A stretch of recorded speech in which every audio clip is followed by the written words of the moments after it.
Okay, now we will go through the real-life problems applications of the Calculus BC questions.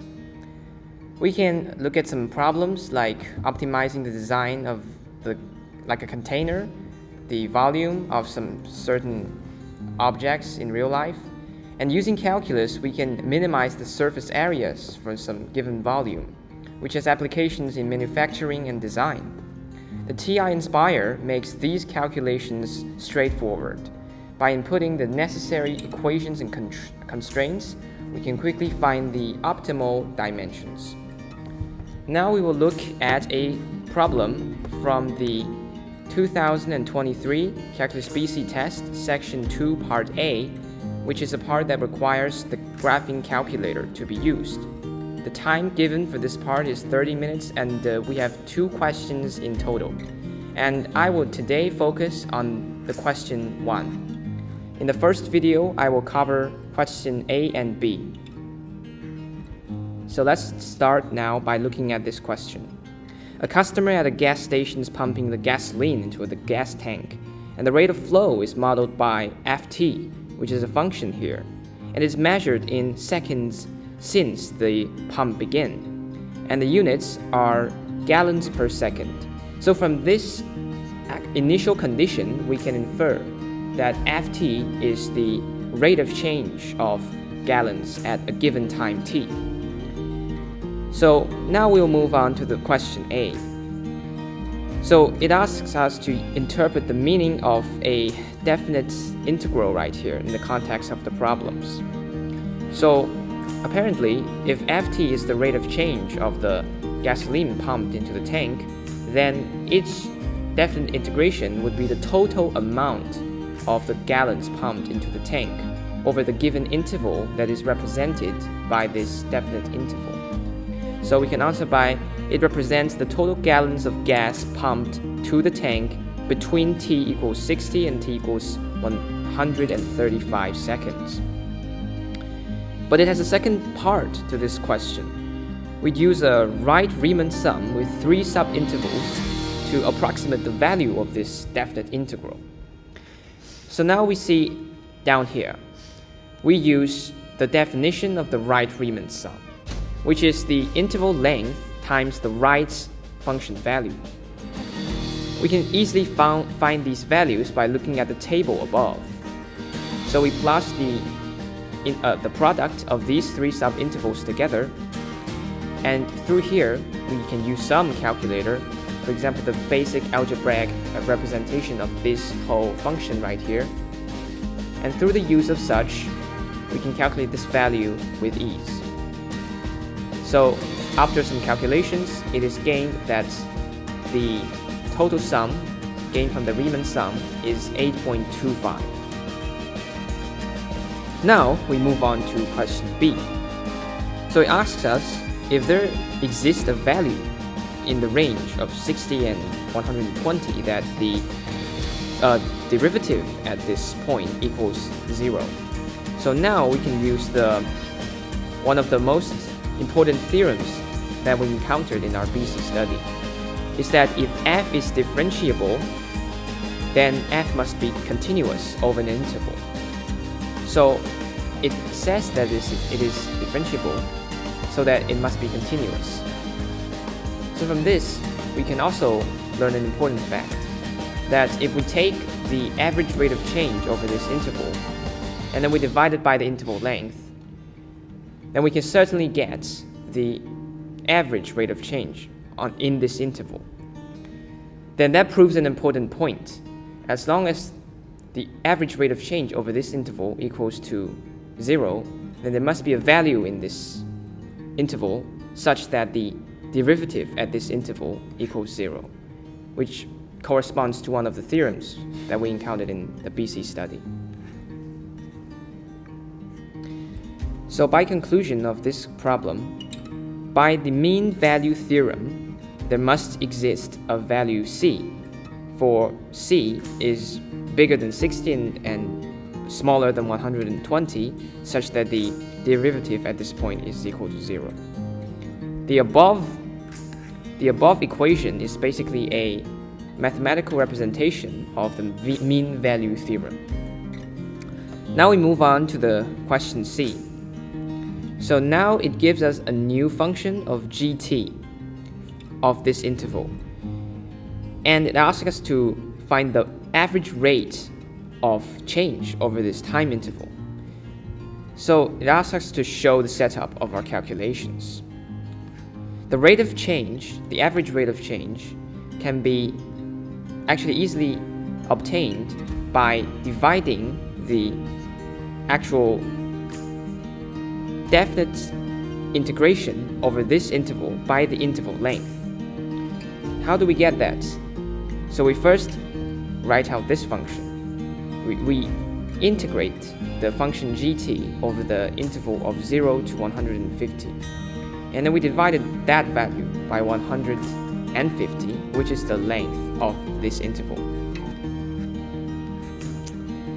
So now we can get the average rate of flow of the gasoline in the gallons per second, which is 0.96 or 0.09.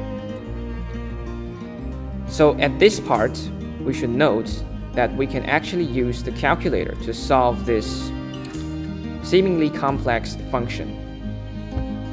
By inputting the value of gt directly into this definite integral, we can easily get the answer. Now we'll move on to question D. Now using the model defined in part C, we should find the values of the derivative of gt at t equals 140 and interpret the meaning of the answer in the context.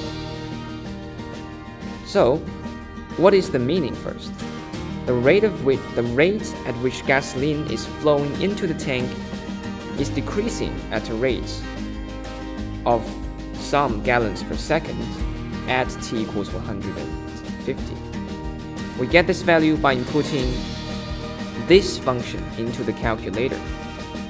How do we use it to solve it?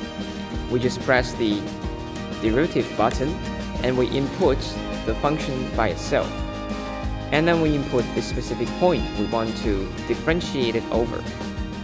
And now we can get this negative value, which means it's decreasing at a rate of 0.05 gallons per second, which is per second squared, at t equals 150 seconds. So that will be all for the first question of the 2023 free response questions. Thank you very much for watching. Okay, so now we will look at how do we use the TI-nspire CX2 calculator to specifically calculate for the questions shown in the video just now. So for the first problem that we actually need a complex calculation to do is this one. It's this calculation right here. We should calculate the average rate of change of gt over this interval of 0 to 150. So to do that, we need to input the exact function into our calculator. So how do we do that? First of all, we input 1 over 150 as the first term for our calculation. Now we will do that. And then we would encapsulate it in a parenthesis for the purpose of being accurate. And then we would multiply that by the definite integration. So how do we use that? So as you can see here, we have a catalog button. We just press it and open this menu. We choose this function right here, which means the definite integral. We input the lower and upper bound, which is from 0 and 150. And then we input the most important part, the function. For the function, we just input this direct thing over here. So that would take a while. We input t over 500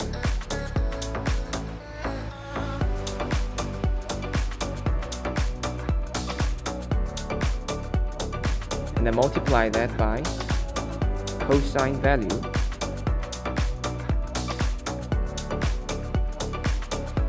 of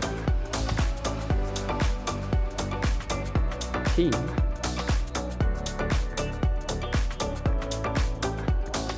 over 120, which is then squared, then cosigned.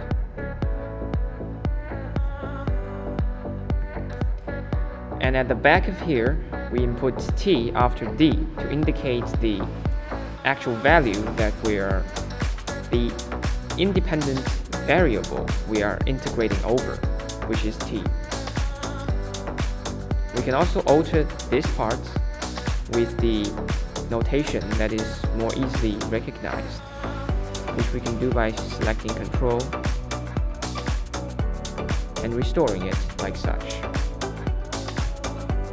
Now after this, we should form a good habit of checking back to our original function to make sure that it is absolutely the same for this integrand. After such, we would press Enter, which is also the Enter on our calculator, to get the value. Now you can see this value is very difficult and very complex. What we would do is we would perform this calculation again, but just at the end of this calculation, we would press Control and then press Enter, which is the approximated value. So this will be a lot easier to recognize. So now we can find the value is exactly right here as we get it. There are a little bit of errors here, but it is within the acceptable range. For the second question, in question D, we are required to find a derivative of the value of the derivative at a point on a function. Now this part is a bit more tricky, but it's also solvable. We would first press the menu button.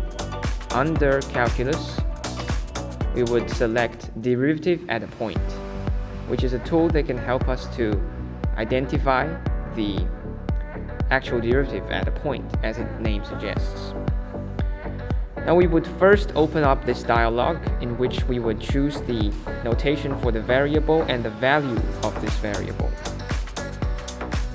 And then, as you can see here, the value here is clearly 140. Now we would input that as well. After that, we will be met with this syntax, which is the derivative at a point syntax. And in this field, we would fill in the expression for the function. As we did above, the expression for the function is completely the same. So on the calculator, we would select it, delete something, and then we just paste it directly into this one. And after this, remember the approximation step, we would get a result, which, as you can see, is not very accurate here. But you can make it accurate by selecting the values in this actual function.